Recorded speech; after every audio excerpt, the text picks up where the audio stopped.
Okay. From what I read, the national debt is $16 trillion. But the total debt obligation, state and local government, about $100 trillion. That means $1.2 billion per family of four. How do we pay for that? First, you have to stop what is going on, where the annual deficits at the federal level are over $1 trillion every single year. It is unsustainable. The amount that is being borrowed out of every dollar being spent at the federal level is 31 cents out of every dollar. There's no way that you can operate your home or your business that way. So what needs to be done is not a bunch of gimmicks and patchwork approaches that last for 6 months. The idea that will work is one that I think most people understand. You should not be spending more than you're taking in.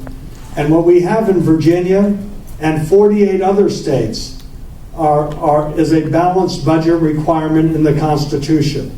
I will introduce, once again in the Senate, a balanced budget requirement in the Constitution. And I also think the president, regardless of whether the president's a Democrat or a Republican, has line item veto authority to knock out that wasteful spending and have the executive responsible for it. If we had that discipline, that would force decisions. And I do think that members of Congress should vote on budgets, and I would withhold their pay if they did not. And Republican, Democrat, both House and Senate, we really need to get accountability in Washington because there's very little fiscal discipline and they don't even bother passing budgets anymore. That is truly unprecedented, and it's dangerous for you and ultimately if you may have children, that there's just no way that this can continue this way. We may not be Greece, we may not be Spain, but we can learn from what's happening in Europe.